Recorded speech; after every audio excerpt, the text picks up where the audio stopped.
सुखदेव जी राजा परीक्षित जी को स्वर्ग और नरक के बारे में बता रहे हैं। तो परीक्षित जी कुछ प्रश्न करते हैं, कहते हैं मेरे मन में कुछ प्रश्न है। सुखदेव जी कहते हैं पूछो। तो कहते हैं एक बात बताइए, क्या ये नियम है कि किसी व्यक्ति ने जन्म लिया है तो उसकी मृत्यु होना तय है?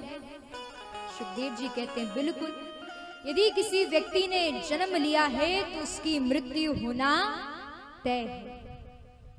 तब सुखदेव जी कहते हैं कि देखो, ईश्वर ने दो तरह के लोक बनाए हैं, स्वर्ग और नरक।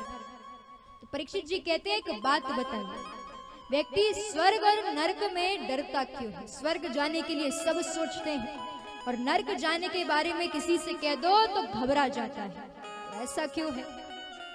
सुखदेव जी कहते हैं कि देखिए, स्वर्ग और नरक भगवान ने व्यक्ति के हित के लिए ही बनाए हैं।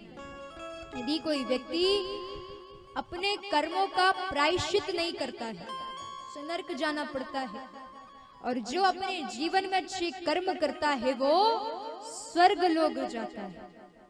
अब महाराज सुखदेव जी कहते हैं कि देखो, नरक भी कुल 28 प्रकार के होते हैं। जो व्यक्ति जैसे कर्म करता है उसको उस तरह का फल मिलता है।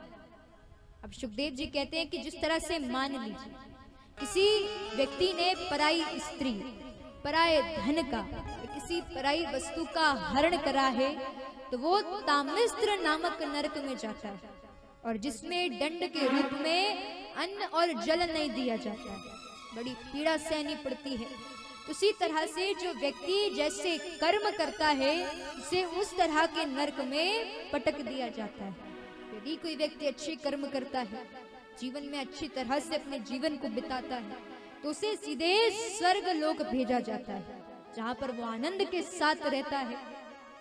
अब महाराज परीक्षित जी सुखदेव जी से पूछते हैं, ऐसा कुछ नहीं है कि व्यक्ति भले ही पाप करे फिर भी स्वर्ग जाए? सुखदेव जी कहते हैं कि देखिए, यदि किसी व्यक्ति ने अपने इस जन्म में अपने पापों का प्रायश्चित नहीं करा तो फिर ये तय है कि वो सीधे नरक जाता है। यदि किसी व्यक्ति ने जीते जी अपने कर्मों का प्रायश्चित कर लिया तो शायद वो स्वर्ग जा सकता है।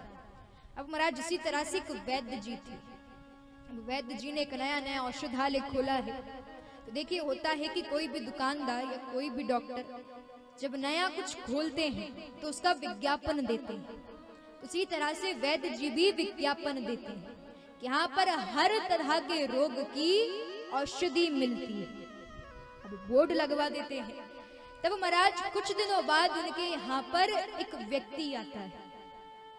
अब वैद्य जी कहते हैं, आइए बताइए क्या समस्या है? वो व्यक्ति कहता है, देखिए मुझे एक बहुत अलग सा रोग है। मैंने वहां पढ़ा कि यहाँ पर हर तरह के रोग की औषधि मिलती है, तो इसलिए अब आप मुझे रोग है उसकी औषधि दीजिए। वैद्य जी कहते हैं, बताइए कौन सा रोग है? तो वो व्यक्ति कहता है कि मुझे पाप रोग है। और देखिए, यही रोग आज हम सबको भी हो रखा है, हर व्यक्ति को पाप रोग है। वैद्य जी बड़े बुद्धिमान थे, तो जो वैद्य जी ने औषधि बताई वो हम सभी के काम की भी, तो इसलिए इस औषधि को ध्यान पूर्वक सुनिए।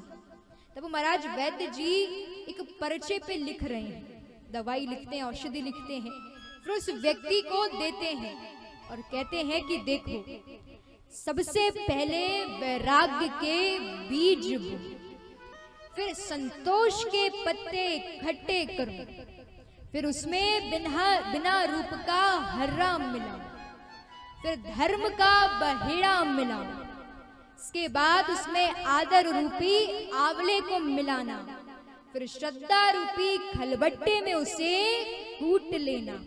जब अच्छे से कूट लो फिर विचारों की हांडी भर लेना, उत्सव की आंच पर उसे उबाल लेना। जब अच्छे से उबल जाए तो उसे छान लेना। जितनी भी गंदगियां उसमें होंगी, काम, क्रोध, मद, लोभ, मोह, ईर्ष्या, प्रतिस्पर्धा, ना जाने कितनी तरह की गंदगियां, तो जितनी भी गंदगियां हैं जब उसे छानोगे तो वो हट जाएंगी। फिर अज्ञान रूपी प्याले में उसे ले लेना, भगवत नाम का शहद मिलाकर पी लेना, तुम्हारे सारे पाप रोग दूर हो जाएंगे। तो महाराज वो व्यक्ति समझता है और उस औषधि को ग्रहण कर लेता है। और देखिए, क्योंकि ये रोग जो है वो हम सबको सता रहा है, तो कोशिश कीजिए कि इस औषधि को आप सभी भी ग्रहण कर सके। सुखदेव जी परीक्षित जी को सुना रहे हैं, समझा रहे हैं। अब सुखदेव जी परीक्षित जी को यही सब बातें बता रहे हैं।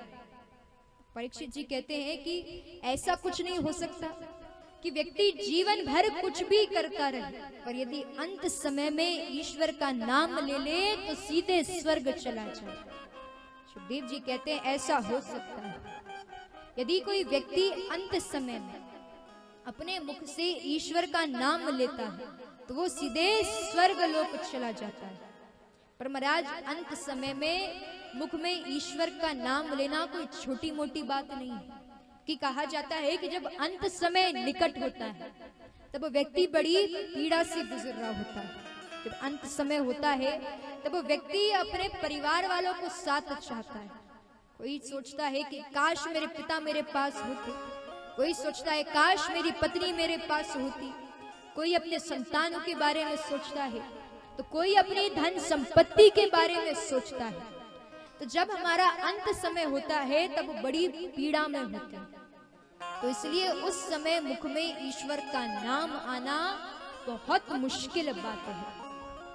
अब महाराज, अब ये जो बात है ये बड़ी मुश्किल है, क्योंकि अंत समय में ईश्वर का नाम मुख में लेना बहुत मुश्किल है। क्योंकि कहा जाता है कि उस समय काफी पीड़ा से गुजरते हैं।